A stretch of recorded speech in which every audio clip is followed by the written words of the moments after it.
My name's Joe. This happened after a casual drink with my colleagues at the end of the workday. It was a little past 8 p.m. As I was about to enter the convenience store near my house, a young woman came out. The strong scent of her shampoo lingered in the air, and I found myself half turning to follow her with my eyes. I recognized her immediately. She lived in the apartment building across from mine. Although we'd never spoken, we would exchange nods whenever we crossed paths in front of our buildings. She had short hair with a little flip at the ends, which I later learned was called a mullet. I guess she was a college student, probably in her early 20s. She wasn't flashy but had a soft, approachable, and cute face.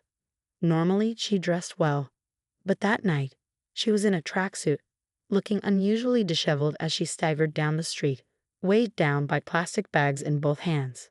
After I finished at the convenience store and headed toward my apartment, I saw her again, not far ahead, standing still with 2 plastic bags at her feet. One of the bags had torn under the weight of its contents. "What's wrong?" I asked. She looked up at me with a pleading expression. "It's just heavy," she replied. I glanced down at the bags. Each one contained 2-gallon bottles of mineral water, 8 in total. It was a hefty load, so I offered to help. "I'll carry half. You live in that apartment building over there, right?" "Yes, but are you sure?"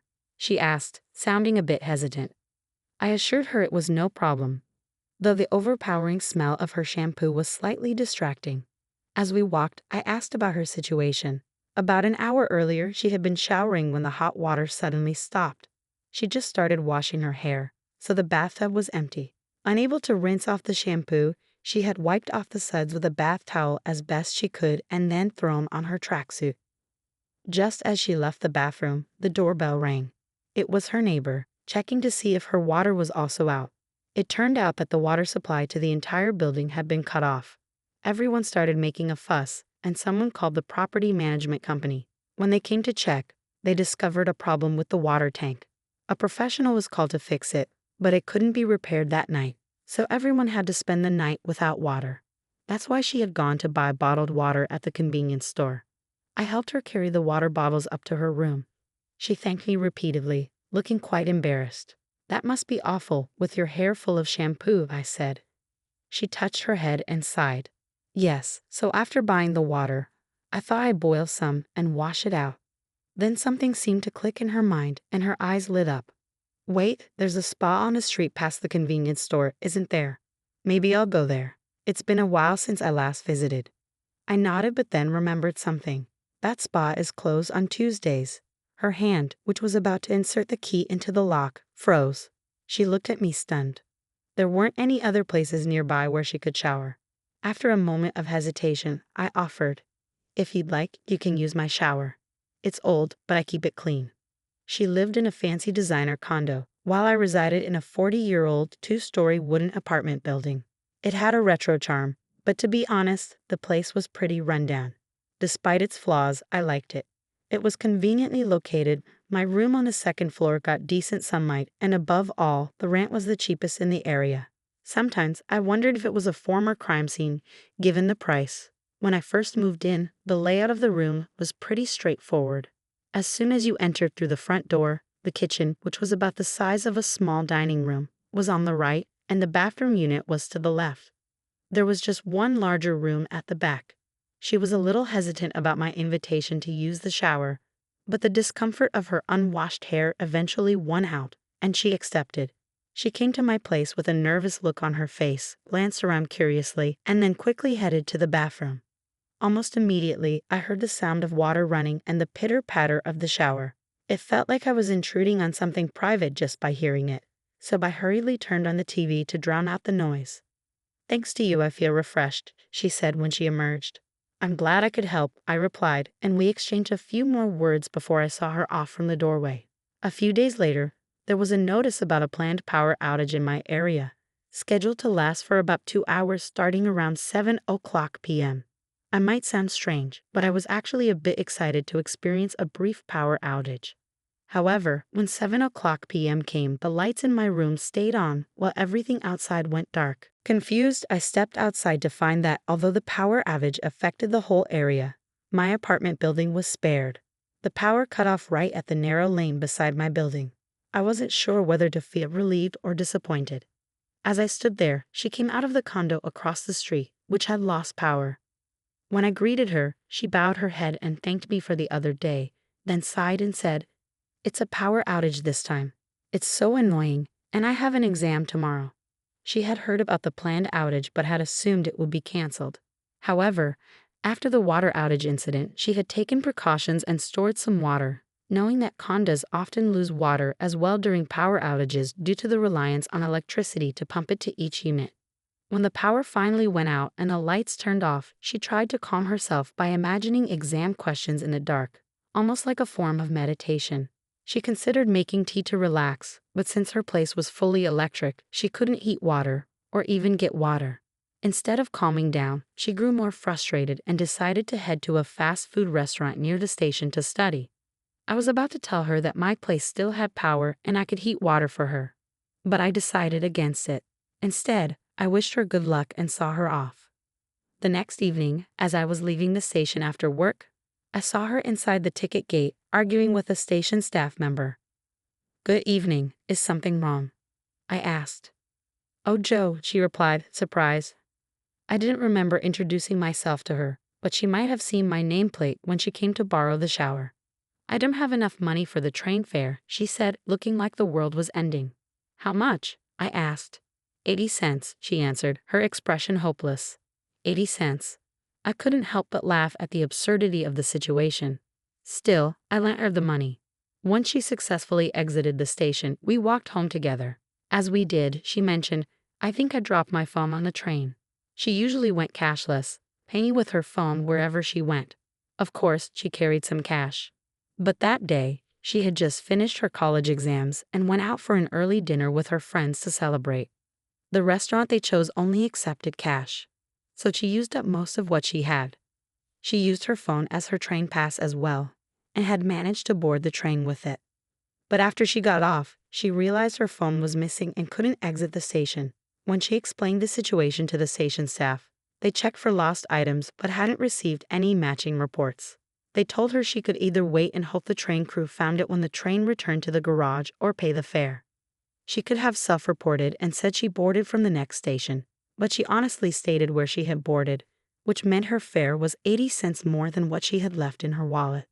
If she had her debit card, she could have withdrawn cash from the ATM on campus, but she always left her debit card at home, relying solely on her phone. The next morning, she showed up at my door, out of breath, just as I was leaving for work. She had withdrawn cash from an ATM at a convenience store the night before. Since she didn't have a landline at home, she searched the neighborhood for a public phone and contacted the railway company. It turned out her phone had been stored as a lost item, so she was on her way to pick it up. Before running off, she remembered something, came back, and handed me the 80 cents I had lent her the previous day. As I watched her leave, I couldn't help but laugh. She had a way of keeping things interesting. The next weekend, I was at a nearby supermarket checking out when I spotted her at the next register, paying with her phone again. After finishing up, I approached her at the bagging station and said hello. She looked surprised for a moment but quickly smiled when she recognized me. "We've been running into each other a lot lately, haven't we? Maybe we just didn't notice each other before. We might have been passing by each other all the time," she said. We left the supermarket and walked home together. "Lately I've been really unlucky," she began, recounting the recent string of misfortunes, the water cut-off, the power outage, dropping her phone, and even getting pooped on by a crow. She looked up at the sky and shook her shoulders in frustration. "I'm really fed up. I failed my college exam, made a mistake at my part-time job, and got scolded, and the other day, I even got pooped on by a crow."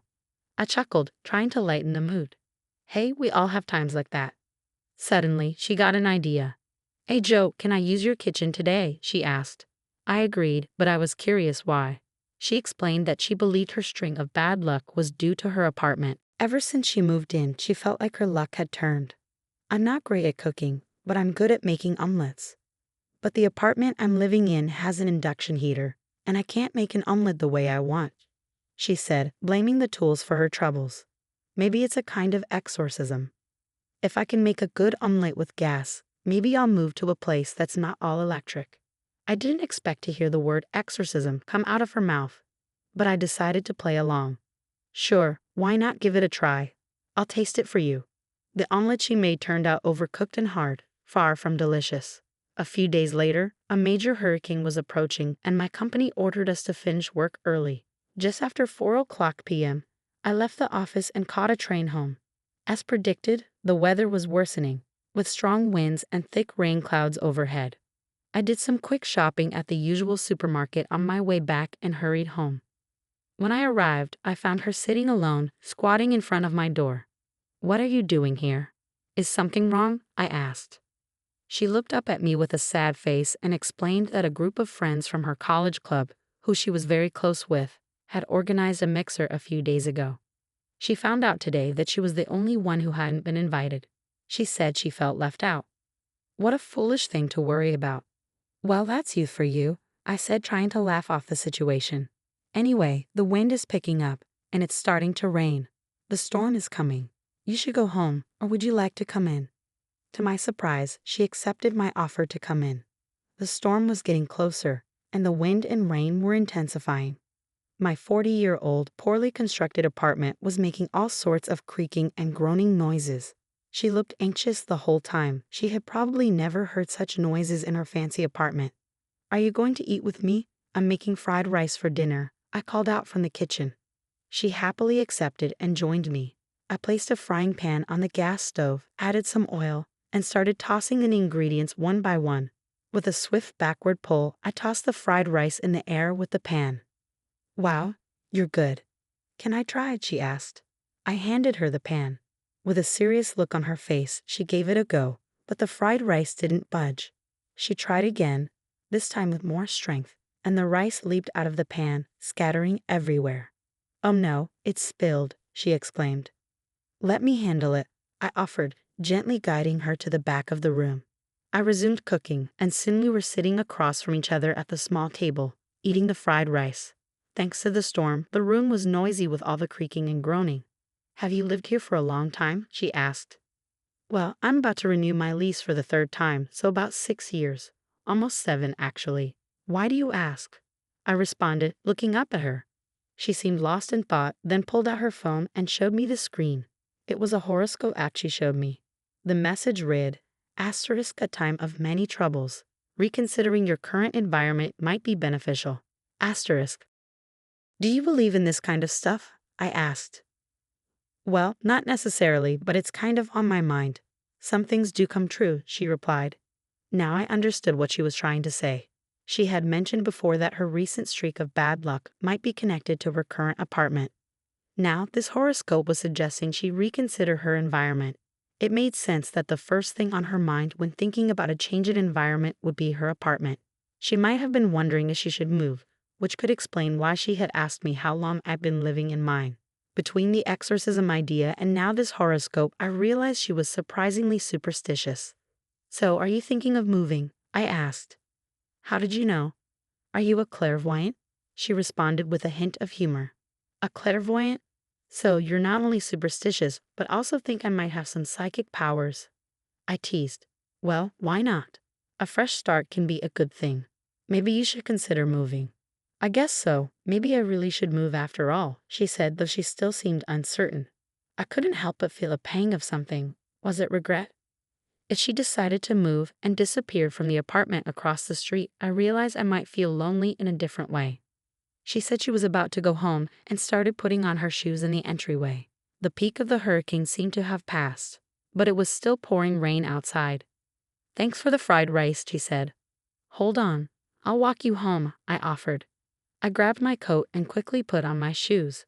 Even though her apartment was just across the street, a mere 13 feet away, I insisted on walking her home. We descended to the first floor, and I opened my coat so we could both use it as a makeshift umbrella.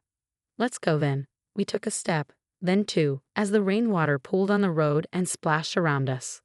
3 more steps, and we could cross the road. I held her shoulder and shouted, "All right, let's go for it." "Yes, on your marks, get set, go," she said, and with a hop, step, and jump, we landed in front of her apartment. Then, unexpectedly, she pulled my hand and dragged me into the entrance. "I've decided. I'm going to move." "So you've decided," I said, feeling a bit of regret for suggesting she move in the first place. Can I have your contact info? She asked. I gave her my cell phone number, and she saved it into her smartphone. I'll send you an email later, she said. I silently nodded and said goodbye. A month later, she moved out of the apartment across the street. I thought I would feel lonely not seeing her face anymore. But that wasn't the case. Instead, I became busier because we started exchanging emails many times a day.